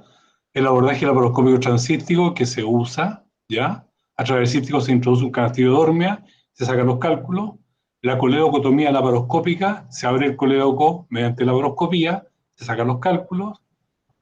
Son las tres formas que tenemos clásicas de hacerlo, ¿no es cierto? Sin embargo, hoy día, cuando tú haces un abordaje endoscópico de la vía biliar y dejas la vesícula puesta, estás corriendo un riesgo. ¿Cuál es el mayor riesgo de la colangioendoscópica retrógrada? ¿Las lesiones de la vía biliar? No. La Pancreatitis. La pancreatitis aguda. Cuando uno se mete con una sonda a través del duodenoscopio, a través de la papila, puede seguir dos caminos. Uno hacia el colédoco y otro hacia el virsum, que desembocan juntos en la papila, en la gran mayoría de los enfermos. Si uno se mete a través del colédoco, está todo perfecto. Si se mete a través del virsum, lo que sucede mucho, con mucha frecuencia, e inyecta ahí un medio de contraste, puede provocar una pancreatitis aguda. Y de hecho la provoca entre un 3 y un 8% de los casos. ¿Ya? Entonces, yo diría que existe la alternativa mixta, en que el cirujano hace una laparoscopía, comienza la colecistectomía, y en algún momento de esa colecistectomía introduce un catéter por el cístico, lo introduce por el colédoco hacia el duodeno, el endoscopista se mete por la boca, se encuentra, ¿ya?, con el catéter que el cirujano metió por el cístico y se engancha a él, lo caza, y el cirujano retira ese catéter que metió por el cístico y al retirarlo se va llevando el instrumento que introdujo el endoscopista. De ese modo, ustedes están absolutamente seguros que entraron al colédoco. No hay ninguna posibilidad que se vayan al virsum, ¿cierto? Por lo tanto, evitan, en gran medida, no 100%, pero en grandísima medida, la posibilidad de una pancreatitis. Eso permite tratar en un solo acto quirúrgico la coledocolitiasis y la colelitiasis, ¿ya? Y eso se llama rendezvous. Rendezvous del francés significa encuentro. Se encuentra la sonda que metió el cirujano por el cístico con la sonda que metió el endoscopista a través de la papila. Eso es el rendezvous y permite tratar las dos patologías juntas y evitar la pancreatitis aguda. Es la cirugía que más se hace hoy día en el mundo cuando coexisten estas patologías. Y en nuestro centro, en nuestro hospital, es lo que más hacemos cuando coexisten las dos patologías. Hay lugares en que hacen primero la vía endoscópica y al día siguiente, 2 días después, lo operan de la vesícula. O también se puede hacer al revés. Pero cada vez se hace más el rendezvous de modo de lograr las cosas que ya mencioné.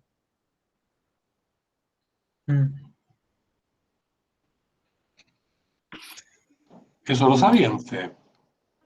¿O no? Sí. Lo habíamos conversado en otro seminario. Ya, perfecto. Ya. Bueno, ¿alguna duda sobre el manejo de la coledocolitiasis? ¿Estos pacientes cuándo se tienen que operar? Porque sería como una cirugía electiva, más o menos relativamente bien planeada, no sería una urgencia. Sí, yo diría que una cirugía semi-electiva, no le puedo decir venga en 3 meses más. Por ese cálculo, cuando en cualquier momento se va a tapar la salida del colédoco y va a provocar o una colangitis o una pancreatitis aguda, ¿no es cierto? Entonces, que si el señor usted tiene que operarse, vea cómo hace las cosas con los niños en su casa, pida permiso en la pega, y opérese a lo mejor en una semana más, 2 semanas más. Pero hay que operarla luego, porque existe la posibilidad de la complicación grave, ¿ya? Distinto es cuando el paciente, este mismo paciente tiene fiebre alta, tiene signos de sepsis, ¿no es cierto? En cuyo caso probablemente Isidora se va a referir a eso, va a hablar de una colangitis en la cual los plazos se acortan y hay que operarlo mucho antes. Doctor, si yo tengo el mismo cuadro de coledocolitiasis y le hice la ecografía, no encontré los cálculos, yo puedo ir directamente a hacer el RCP, me imagino yo, porque Lo estaría haciendo como diagnóstico. Claro, porque es diagnóstico terapéutico, entonces me imagino que no hay necesidad ahí, por esa razón, de una colangioresonancia, ¿o sí? ¿Y qué pasa si ese paciente no tiene cálculo en colédoco que hiciste un IRCP de más? Y provocaste en el fémur una posibilidad de pancreatitis aguda e incluso de mortalidad. La IRCP tiene complicaciones y tiene mortalidad. Es solo procedimiento. Por eso hoy día no lo hacemos más como diagnóstico ya. Lo hacemos solo como terapéutica. Ante un paciente en el cual probé que había cálculo en el colédoco, hago un IRCP. No hago la IRCP para probar que hay cálculos en el colédoco. Ya no es el concepto diagnóstico terapéutico. No es el concepto diagnóstico, y eso hay consenso en todas partes, ¿ya? Ahora hay lugares, estamos viendo en Chile, y lugares probablemente en otros países más pobres, en que más se da, en que no hay posibilidad de colangioresonancia. Y en ese caso, bueno, vamos a tener que recurrir a la colangioendoscópica como diagnóstico, pero eso es malo. No lo haría en el caso de mi padre o de mi madre, ¿ya? Sí. Ya. Y ahora vamos a ver el último caso. Una paciente de sexo femenino de 72 años, diabética, hipertensa, con antecedentes de 2 cesáreas y que vive sola. Ella presentó un cuadro de 48 horas de evolución de dolor en el epigastrio continuo, irradiado al dorso y que ha sido progresivamente irradiado también al resto del abdomen, hasta un EVA 8 de 10. Y el interrogatorio dirigido refiere 4 episodios de vómitos alimentarios, orina oscura y sensación febril no cuantificada. Cuando le cuenta esto a sus familiares, ellos deciden tener el servicio de urgencia, ingresa en regulares condiciones generales, una presión de 109,61, frecuencia cardíaca 108, saturación de 95% y temperatura de 38,3 axilar. Ustedes la encuentran somnolienta, deshidratada y mal perfundida, con un tinte ictérico de piel y mucosas y abdomen distendido, ruidos y aéreos escasos, sensible a la palpación generalizada pero sin signos de irritación peritoneal. Solamente con el cuadro clínico, ¿qué hipótesis diagnósticas podrían ir pensando? La colangitis. Más general, un abdomen agudo. Sí, podría ser una pancreatitis aguda también. Ya. ¿Algún otro que se le ocurra? Si no tuviera ictericia, podría ser un cuadro de sepsis como provocada por un cálculo renal, pero quizás es muy específico. Tendría que darle una vuelta. Claro, igual podría ser un foco urinario, orina oscura no. Ella dice orina oscura puede ser hematura, también es una alternativa a pensarlo. ¿Ya? Pero bueno, como estaba en este seminario, vamos a pensar en colangitis. ¿Ya? En este paciente, ¿pediría algún examen? Todos los exámenes que... ¿Sí? Pruebas hepáticas, ¿Ya? una eco abdominal. ¿Ya? ¿Una eco sería tu primera elección de imagen? Vale. Ya, bueno, perdónanos que esta paciente claramente hay que hacer una reanimación inicial, eso lo vamos a conversar un poquito más adelante, ¿ya? Porque como dice el examen físico está deshidratada, más profundidad, ya eso lo vamos a conversar un poquito más adelante, ¿ya? Pero dentro de los exámenes destaca una hemoglobina en 14,4, glóbulos blancos en 14.430, una PCR súper alta en 290, láctico 2,5, bilirrubina total de 7,2 y bilirrubina directa de 6,4, tasa alcalina de 658, GGT 540, GOT 103 y GBT 119. La creatinina 1,2, común 27, electrolitos normales y también hay una elevación de la amilasa y principalmente de la lipasa. ¿Ya? ¿Qué es como lo que más les llama la atención de acá? El láctico, ¿no? El láctico, ya, clave para el pronóstico y la reanimación de la paciente. El perfil, el patrón colestásico. Ya, también está con un patrón colestásico igual que nuestro paciente anterior. Está con la función renal alterada y eso daría un PUNCREA mayor a 20 también, estaría con una AKI probablemente renal. Claro, ya, y nuestra paciente también nos había comentado que había vomitado 4 veces. Estaba deshidratada clínicamente. ¿Ya? Y bueno, además que tiene los parámetros inflamatorios súper elevados. Ahora, Sí. ¿a uno se le ocurre por qué podría tener las enzimas pancreáticas un poco altas? Yo me No imagino, pancreatitis, pero yo me imagino que pueden haber dos causas. Una, que esta colangitis tenga algo que ver con un cálculo que produzca una obstrucción y eso lleva a la elevación de las enzimas pancreáticas, o que el mismo cuadro esté provocando una vasoconstricción que haga que haya algún tipo de alguna hipoperfusión y eso aumente la enzima, como por esos dos mecanismos, pero una hipótesis. es una buena hipótesis. Bueno, en realidad por continuidad son de dos estructuras que se juntan, de hecho, en alguna parte, entonces ahí también la inflamación local se extiende hacia los lugares adyacentes. ¿Ya?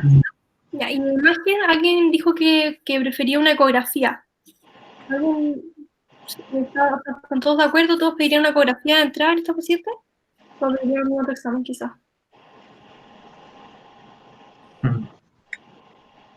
O sea, como primer examen, es claro que hay que pedir una ecografía, ¿no es cierto?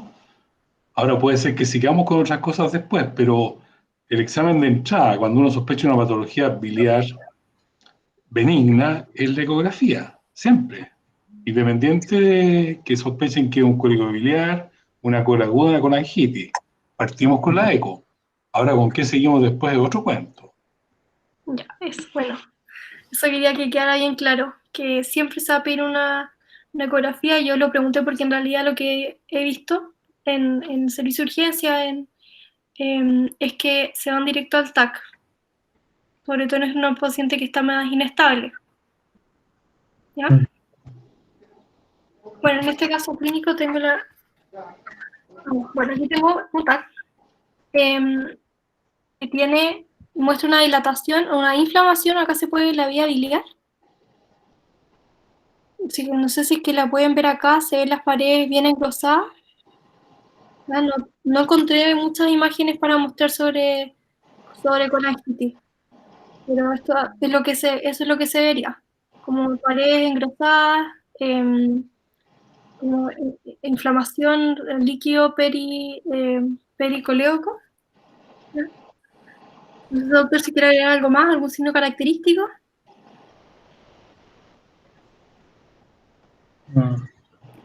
Lo que pasa, Isidora, es que el escáner es lo menos indicado en un cuadro como este. Aporta muy poco a menos que sea una patología neoplásica. En la patología biliar litiásica, el escáner no está indicado de entrada, nunca. Está indicado solo si sospecho que además hay agregado un cáncer en alguna parte. Que la causa no es un cálculo, sino que un cáncer. El escáner no es bueno para ver la vesícula biliar, no es bueno para ver los cálculos de la vía biliar tampoco, ¿ya? Son mejores la ecografía y la colangioresonancia. Doctor, y en concreto, ¿por qué no? ¿Por qué no es bueno? Porque la imagen que muestra es peor que la imagen que muestra el ultrasonido. Tiene baja sensibilidad para la detección Claro. de cálculos. Exacto. Bueno, ese es el examen que salía en nuestro manual de la universidad para colegitis agudas. Está con contraste.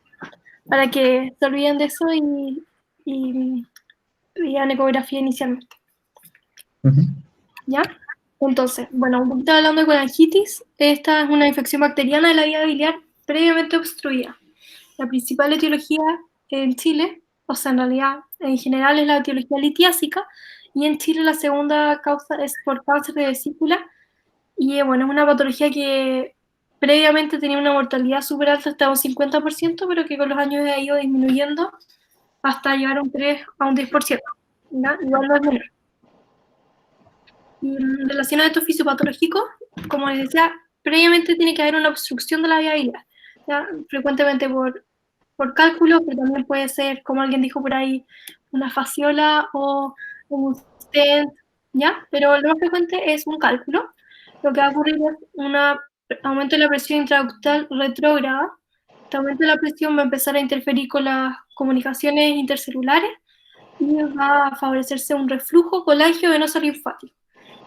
Este reflujo va a generar un ambiente propicio para que pueda haber una colonización bacteriana principalmente ascendente desde el duodeno hacia la vía biliar y va a generar esta infección de la vía biliar, ¿ya? Y los patógenos que nos tenemos que preocupar principalmente son los que están acá. Nuevamente, la Escherichia coli es la número 1. ¿Ya?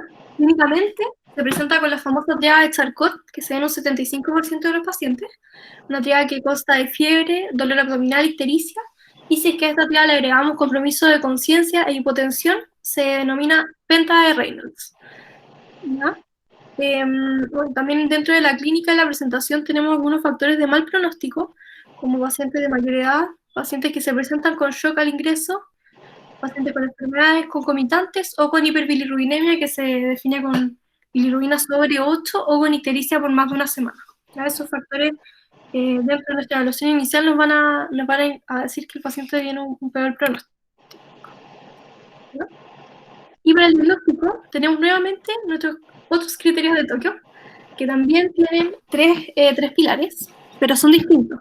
En este primer pilar es inflamación sistémica, que la podemos definir como fiebre, calofríos y exámenes de laboratorios con respuesta inflamatoria. Después tenemos la colestasia, ictericia con bilirrubina total superior a 2 o con pruebas de función hepática anormales, y las imágenes con dilatación de la vía biliar o evidencia de la etiología de la obstrucción en la imagen. Y nuevamente la confirmación se hace con las tres cosas: clínica, con laboratorio y con imágenes. Y acá también tenemos una clasificación de gravedad, pero esta clasificación de gravedad no es igual a la de la colecistitis aguda, que era en relación a la presentación clínica. Esta clasificación es en relación a la respuesta al tratamiento.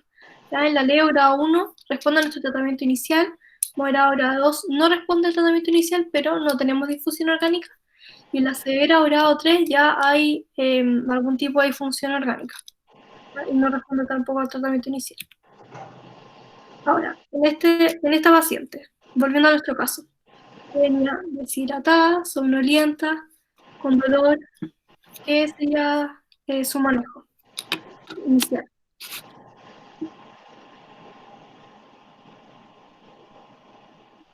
Bueno, poner vía venosa, analgesia, ¿Ya? fluido, hidratación, antibióticos empíricos. Ya, perfecto. Y eso sería más o menos resumido en el bundle de sepsis, ¿cierto? Sí. Entonces, reposición de fluidos electrolíticos y electrolitos Acá hay 3 pilares importantes para el manejo de la colangitis, que es la reposición de fluido electrolito, la descompresión y el drenaje de la vía biliar. En el fondo, tratar la causa y los antibióticos. ¿Ya? Para la descompresión y drenaje de la vía biliar, también el examen de elección sería el ERCP. Y otras alternativas son por cirugía abierta, laparoscópica, la vía con sonda T o drenaje biliar transhepático, que es lo que habíamos conversado un poquito antes.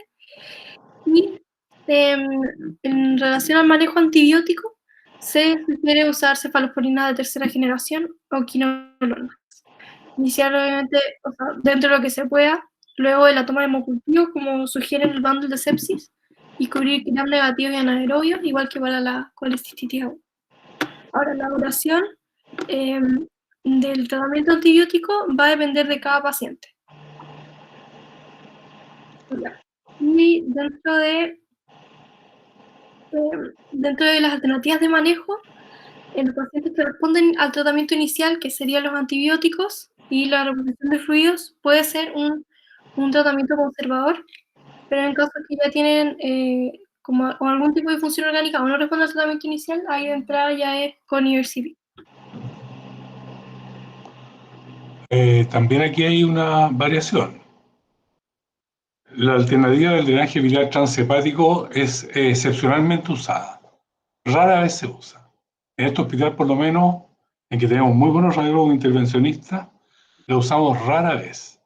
Esto se trata si el paciente ya está operado de la vesícula y tiene solamente coledocolitiasis residual, ¿no es cierto? O sea, solo cálculos en el colédoco, claramente la indicación es la ERCP, sin ninguna duda. Si el paciente tiene vesícula litiásica y además hizo una colangitis, ese paciente también se puede tratar por el Rendezvous del que ya le hablé latamente, es decir, operación combinada, extirpando vesícula biliar y canulando la vía biliar por vía endoscópica, ¿ya? Si el paciente está extremadamente grave, por supuesto no podemos, porque eso alarga los procedimientos. Pero lo habitual es que estos pacientes con colangitis aguda no se operen extremadamente graves. Uno lo reanima y se da un plazo de 12 a 24 horas y después lo opera, y en ese caso habitualmente puede hacer el Rendezvous, ¿ya? Ya. Bueno, eso era el caso de colangitis.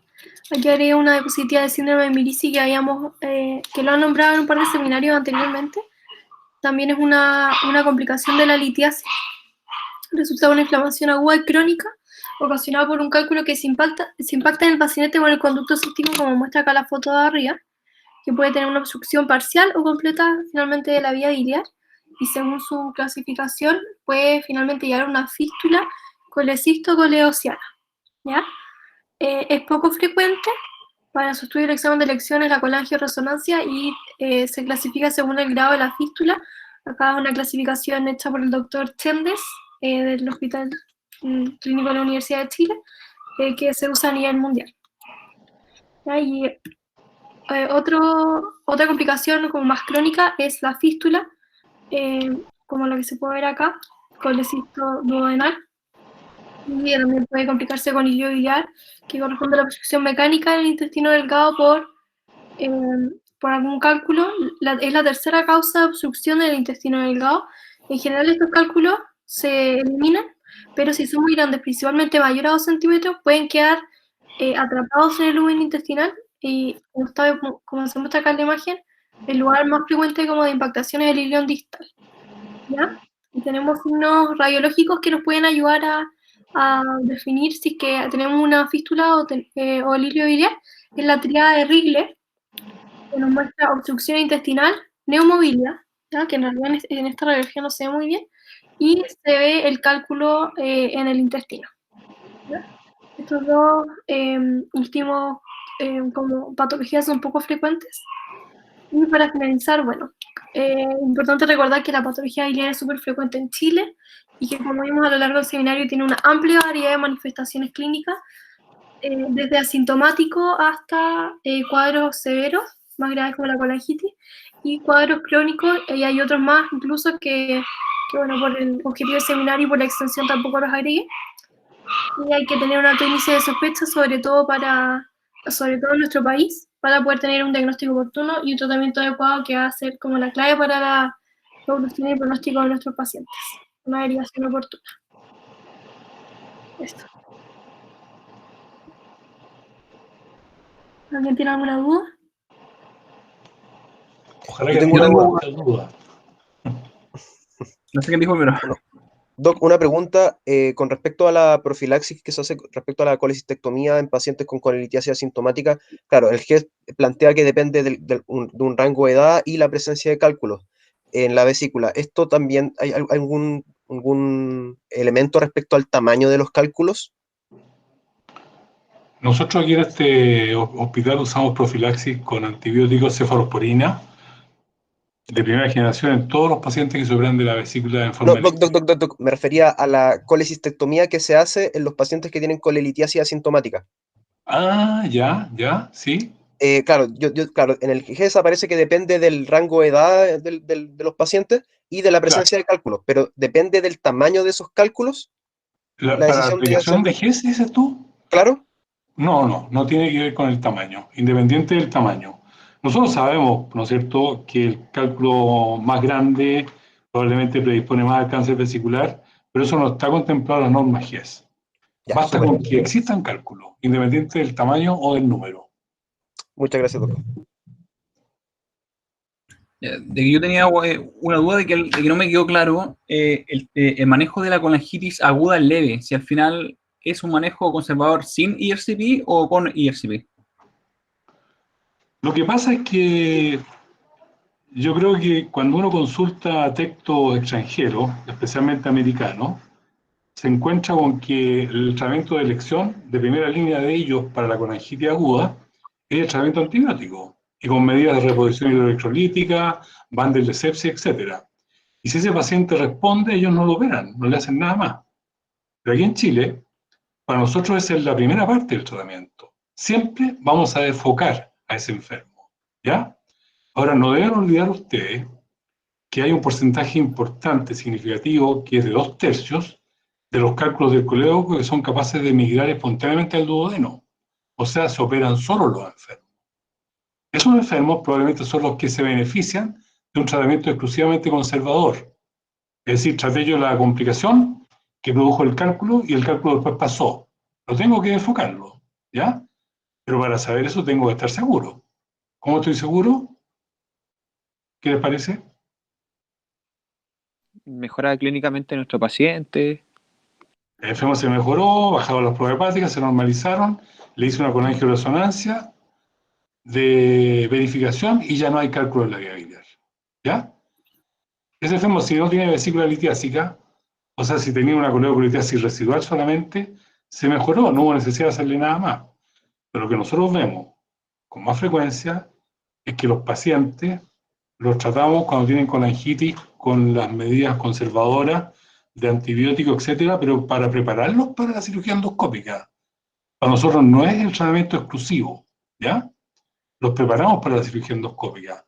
Pero si yo logro disponer de colangioresonancia sin ninguna limitación, probablemente antes de llegar a la cirugía endoscópica, si el enfermo yo noto que está mejorando y las pruebas hepáticas se mejoraron, debiera hacerle una colangioresonancia. Pero probablemente ese paciente cayó dentro del grupo que se eliminó el cálculo espontáneamente, lo cual es bastante frecuente. Eso está probado en pancreatitis aguda. En pancreatitis aguda, que nosotros sabemos que en nuestro medio son habitualmente provocadas por coledocolitiasis, cuando uno busca cálculo en las deposiciones de estos enfermos, habitualmente encuentra, ¿ya? Cuando busca cálculo en el colédoco por colangioresonancia en pacientes con pancreatitis, habitualmente no los encuentra.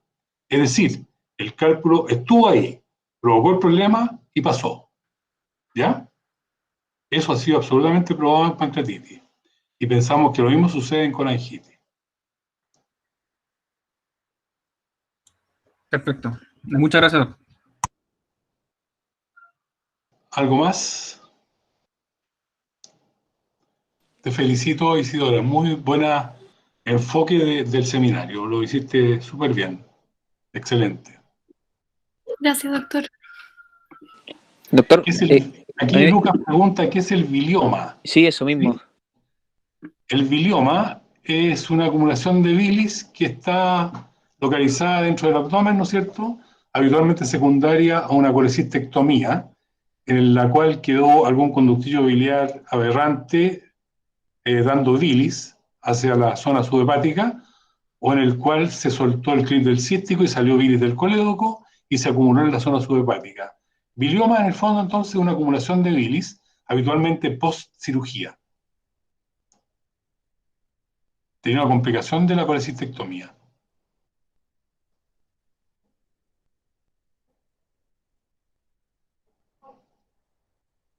Bien, ¿algo más?